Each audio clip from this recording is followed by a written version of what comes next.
Hello friends, જય શ્રી ગણેશ. બધાને સ્વાગત છે તમારું મારી ચેનલ ગુજરાતી કિચનમાં. ઢાબા રેસ્ટોરન્ટના પાઉંભાજી અને પનીર ભુરજી તો તમે બહુ ખાધા હશે, પણ આજે આપણે એવું સરળ અને સ્વાદિષ્ટ શાક બનાવશું જેની સામે તમે ઢાબા રેસ્ટોરન્ટના બધા શાક ભૂલી જશો.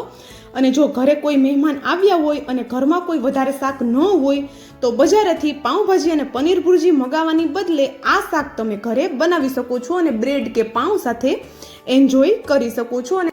અને ઘરના રેગ્યુલર શાક માટે પણ તમે આ શાક બનાવી શકો છો. તો ચાલો એકદમ સરળ અને એકદમ સ્વાદિષ્ટ એવું શાક બનાવવાનું શરૂ કરીએ. તો અહીંયા આપણે કોઈ પહેલાં તૈયારી કરવાની જરૂર નથી, તો સીધો જ આપણે શાકનો વઘાર કરશું.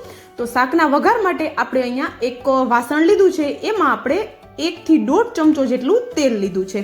તેલની સાથે અડધી ચમચી જેટલું આપણે બટર લીધેલું છે, કારણ કે પાઉંભાજી અને પનીર ભુરજી જેવો ટેસ્ટ લાવવો છે બજારના શાક જેવો, એટલા માટે આપણે અહીંયા બટર એડ કરેલું છે. પણ બટર એડ કરવું ટોટલી ઓપ્શનલ છે, પણ એડ કરશું તો ખૂબ સરસ એવો ટેસ્ટ આવશે. અડધી ચમચી જેટલું વઘારમાં જીરું એડ કરી દીધું.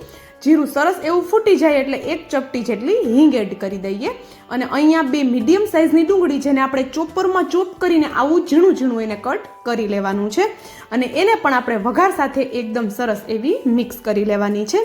તો જો ડુંગળીની આપણે પ્યોરી નથી બનાવવાની, એને આપણે ચોપરમાં અથવા તો હાથની મદદથી એકદમ ઝીણું ઝીણું કટ કરવાની છે. વધારે મોટું ન રહેવું જોઈએ, એ વાતનું આપણે ધ્યાન રાખશું. તો હવે ડુંગળી આપણી સંતળાઈ છે, એની જ સાથે આદુ અને મરચાંની પેસ્ટ 1 ચમચીથી ઉપર આપણે એડ કરેલી છે. જો તમારે લસણ એડ કરવું હોય તો તમે લસણ પણ સાથે વાટી શકો છો અને આપણે એને પણ એડ કરી દેવાનું છે. સરસ એવી બધી વસ્તુને મિક્સ કરી દઈએ અને હલકી એવી ડુંગળી અને આપણે આદુ મરચાંની પેસ્ટને સંતળાવા દઈએ. તો થોડી જ વાર થશે એટલે ડુંગળી અને આદુ મરચાંની પેસ્ટ છે ને સરસ એવી સુગંધ આવવા લાગશે. તો હવે એ સ્ટેજ ઉપર આપણે અહીંયા 2 મોટી સાઇઝના ટમેટા, એને પણ આપણે ચોપરમાં ચોપ કરી લીધેલા છે. તો પાઉંભાજી અને પનીર ભુરજી જેવું જો આપણે શાકનું ટેક્સચર લાવવું છે, એના માટે આપણે અહીંયા કોઈ વસ્તુની પ્યોરી નથી બનાવવાની, એને આપણે ચોપરમાં ઝીણું ઝીણું ચોપ જ કરવાના છે. તો જ શાકનું જે આપણે ટેક્સચર લાવવું છે એ ટેક્સચર આવશે. તો ટમેટાને પણ મિક્સ કરી દીધા અને સાથે જ આપણે સ્વાદ પ્રમાણે મીઠું એડ કરી દીધું. આખા શાકનું મીઠું અત્યારે આપણે એડ કરી દીધેલું છે. અને મીઠાને પણ આપણે સરસ એવું શાક સાથે મિક્સ કરી દઈએ. હવે આપણે આ બધી વસ્તુને સરસ એવી સંતળાવા દેવાની છે. ત્યાં સુધીમાં એક બીજી તૈયારી કરી લઈએ.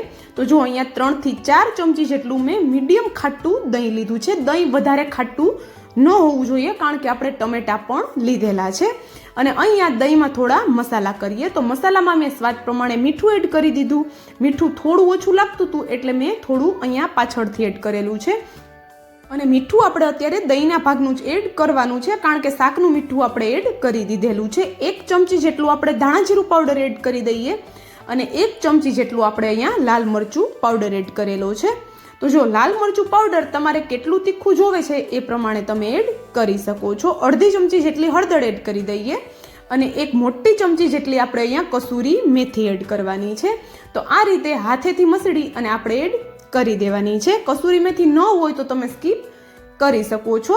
તો દહીંમાં આ રીતે મસાલા એડ કરશું એટલે મસાલા છે સરસ એવા ફૂલી જશે, સાથે દહીં આપણું ફાટશે પણ નહીં. અને દહીં અને ટમેટા બંને લીધા છે, તો શાકનો ટેસ્ટ બેલેન્સ કરવા માટે અડધી ચમચી જેટલી આપણે સુગર એટલે કે ખાંડ એડ કરી દીધેલી છે. તો હવે આ બધા મસાલાને સરસ એવા આપણે દહીં સાથે મિક્સ કરી લેવાના છે. તો એકદમ ઝટપટ બને છે આ શાક, પણ શાકનો ટેસ્ટ એટલો જોરદાર આવે છે કે જો કોઈ મહેમાનને પણ ખવડાવશો તો પણ એ પૂછશે કે આ શાક તમે ક્યાંથી મંગાવ્યું.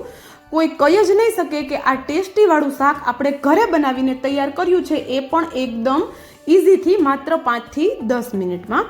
તો જો દહીં સાથે આપણે બધા મસાલા સરસ એવા મિક્સ કરી લીધા છે. મસાલાની કોઈ ગાંઠો ન રહી જાય એ વાતનું આપણે ખાસ ધ્યાન રાખવાનું છે. તો ચાલો દહીં સાથે મસાલા સરસ એવા મિક્સ થઈ ગયા, તો એને સાઈડમાં રાખી દઈએ અને આપણા ડુંગળી ટમેટા જોઈ લઈએ. તો જો ડુંગળી ટમેટા ઉપર પણ સરસ એવું તેલ આવી ગયું છે, એનો મતલબ છે કે આપણા ડુંગળી ટમેટા સરસ એવા કૂક થઈ ગયા છે. તો આ સ્ટેજ ઉપર થોડા લીલા કટ કરેલા ધાણા એડ કરીએ. અત્યારે લીલા ધાણા એડ કરવાથી ધાણાની ફ્લેવર એકદમ ઉભરીને આવે છે, એટલે ચોક્કસથી આ ટિપ્સ પણ ટ્રાય કરી જોજો.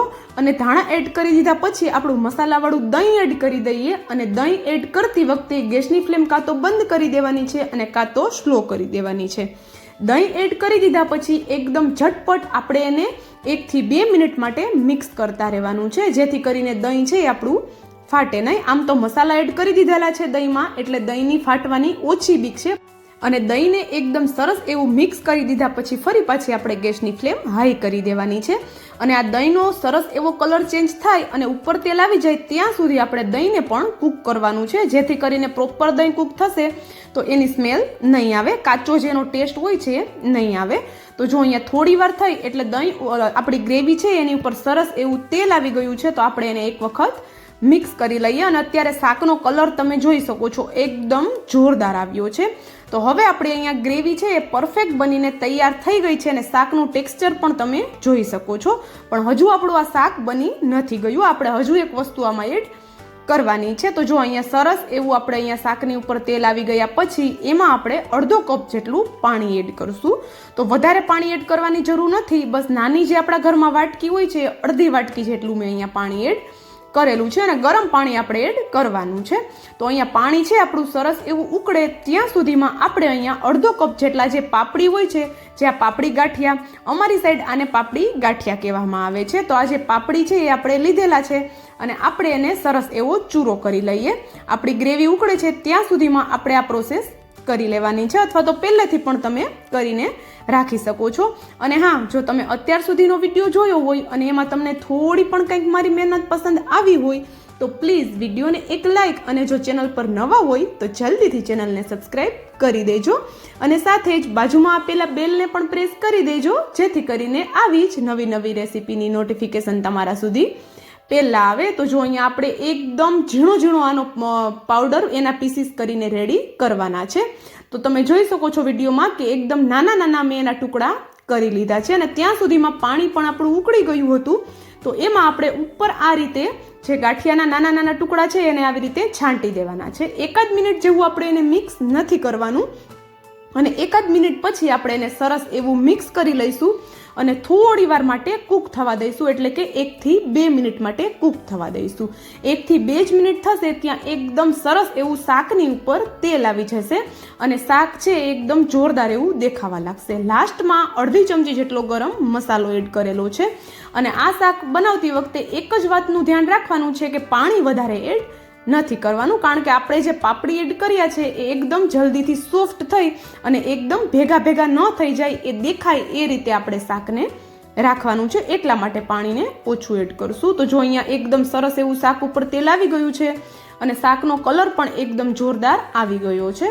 તો ઉપરથી થોડા લીલા દાણા એડ કરી દઈએ અને આપણું શાક એકદમ રેડી છે. તો આ શાક ગરમા ગરમ તમે પાઉં સાથે, બ્રેડ સાથે કે પછી ગરમા ગરમ રોટલી, પરાઠા, પૂરી કે પછી રોટલા સાથે પણ ખાવાની ખૂબ જ મજા આવે છે. તો અત્યારે હમણાં ઠંડીની સિઝન પણ આવે છે, તો ઠંડીમાં રાતના જમવામાં તમે આ શાક બનાવશો તો ખાવાની મજા જ પડી જવાની છે. તો ચોક્કસથી આ શાકની રેસીપી ટ્રાય કરજો. રોજના એકના એક શાક ખાઈ કંટાળી ગયા હોય અને નાના મોટા બધાને પસંદ આવે એવું કંઈક બનાવવું હોય તો બપોર માટે કે સાંજ માટે પણ તમે આ શાક બનાવી શકો છો. વધારે શાકભાજી ન હોય ઘરમાં તો પણ પાઉંભાજી જેવું આપણું આ શાક બનીને તૈયાર થઈ જાય છે. તો ચોક્કસથી રેસીપી ટ્રાય કરજો, તમારી ઘરે પણ બધાને ખૂબ જ પસંદ આવશે. And thank you for watching.